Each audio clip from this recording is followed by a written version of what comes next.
Welcome to Onivia, League of Legends highlights. These are the best highlights from today's LPL. We'll spot out what's going on here in terms of Tianjin's pathing onto those Raptors who stopped taking a camp here to try and be around bot lane in case a dive came on through, but Hacker will land a stun on PP. But now Niket's in a dangerous position, gets rooted up by the Sejuani. They thought they had the prio, but no. Doggo was back in base and walking back across from base. There is no way they thought they had in game Tianjin. As soon as he hits that level 6, he will be looking to really turn this game on his head.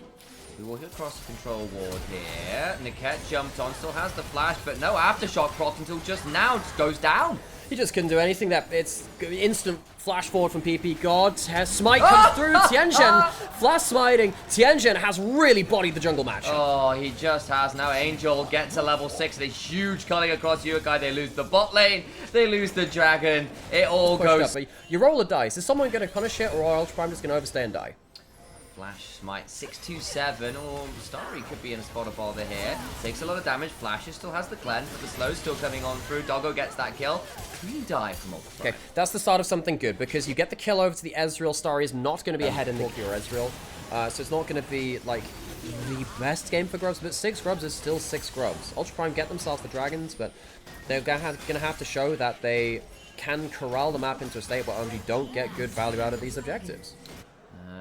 Xingtian will get a little bit of time towards this bot lane. Should be able to claim this turret here. Oh, if it's first turret, potentially, they teleport in and in to prevent the wave clear. That's pretty okay, I think. So they're sharing the gold between Yuka and Xingtian. That means that they go just about even in their matchups. Niket finds that PP gold again, but he just crashes down all the time.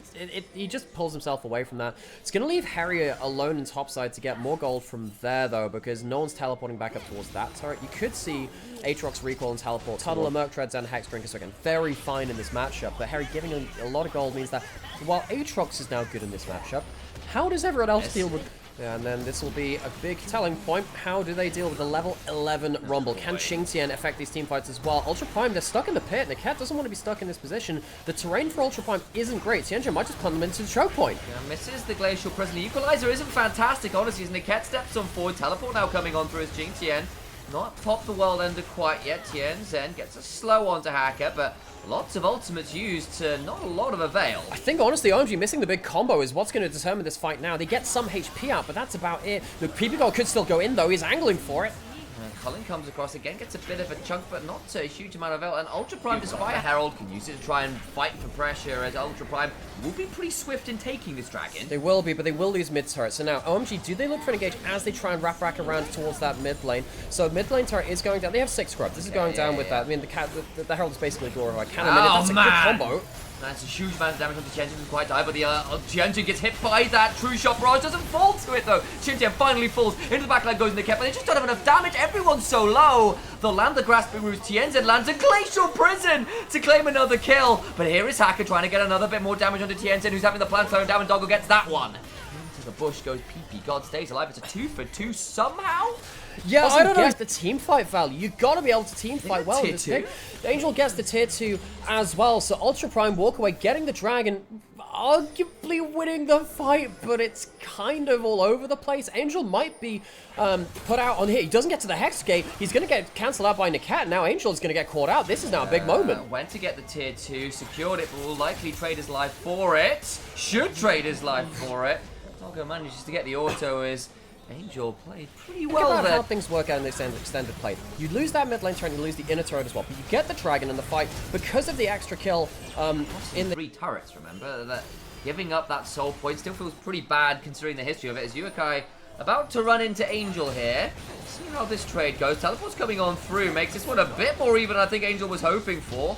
Rocket number 2 misses. Big one dashed away from Xingtian. He's going to get to the Hex Gate. He's going to get to the Hex Gate. We should be able to get out to safety. No one will be able to get over the back of the wall. But Xingtian burns teleport and ult for this. I think Xingtian might have been able... That much was Harry.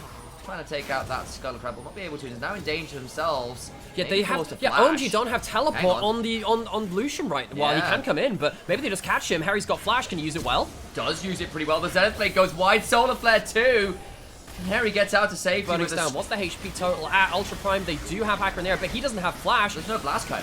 He can't get in. It's gone. It's dead. He can't get there in time. It's taken away. What about the fight afterwards? Now it has to become the question for Ultra Prime. Glacier Prison is wide, but PP God with the flank from the backside gets a massive Magnet Storm. They lose the Leona. Starry has to flash away. T-Engine desperately low. Yukai in the backline trying to get a last auto. Will get 2. True Shot Barrage is huge, but Angel murders them all. Yukai gets 3, but now Angel should surely clear it up regardless. A 3 kill Corki, sure, but the whole team falls at the end of it all. OMG out macro Ultra Prime for the nth time this series. PP God's ult actually drags everyone out of the equalizer, so it ended up being not that great. PP God almost lost them the fight by denying a good equalizer, but Angel has enough damage to make it not matter. Yukai tries to clean things up with the 6 grubs. That's going to be an inhibitor down. OMG managed to out macro their way through Ultra Prime once again. They were in positions to win this game. Game 2, they were ahead of the game. Game 3, they overextended too early to really say that in the same way. Now Niket's been left alone. Everyone's just going to left him up here. And this is once again Ultra Prime overextending. Niket overextending. For someone I was so excited for at the start of summer, he has failed to recognize those promises. And I get that they are trying to set up to contest for that dragon in 30-odd seconds, but Niket's left behind as everyone retreats from Gromp and leaves him out to dry. Ultra Prime, what is your comms like in that scenario? Because you have to feel that has to be a team call, right? Well, either way, Ultra Prime, they've done this so regularly, it feels like it is baked into the foundations of Ultra Prime. Their overextensions have been, sadly, determining games for them, and this was a series which could have brought them back to even in series win rate, back to 3-3. It does not look like they can do that. Hacker has no flash. Oh, Starry comes flying on in afterwards and brings down the plant. Zyra dead to rights, nothing to be done there, and the base broken again. 40 seconds on Zyra means no real way to contest for the dragon. The base is in. Because they are one of these Nirvana group teams which are out of position quite a lot. And if it isn't someone like Hacker or Yukai on big leads, it feels like they can on the map. Their macro has been poor in this game 3. OMG have really punished them. That Baron play which led through to that fight for them has led to so many turrets. And while before we were saying, oh, you know, the gold's not necessarily out of touching distance, it's getting to that point now where so much gold has come through, particularly onto the carries. The damage is so disgusting. That last remaining inhibitor turret going down with the 6 scrubs, it disappears. The solar flare lands, it's only onto really PP God. Niket goes in and immediately regrets his choices. Dies in a blink of an eye. Xingqian's not on the flank either. You need that Aatrox to be doing damage, and you understand the fact that that is the best chunk you have gotten in the last 5-10 minutes. He flashes back after he gets that Zenith blade, but the damage just isn't there. If they can't win this fight, where they catch a target and there's no equalizer, no Sejuani ultimate, what can you do? Ultra Prime, they are trying to find that needle in the haystack, and they are finding a whole lot of hay.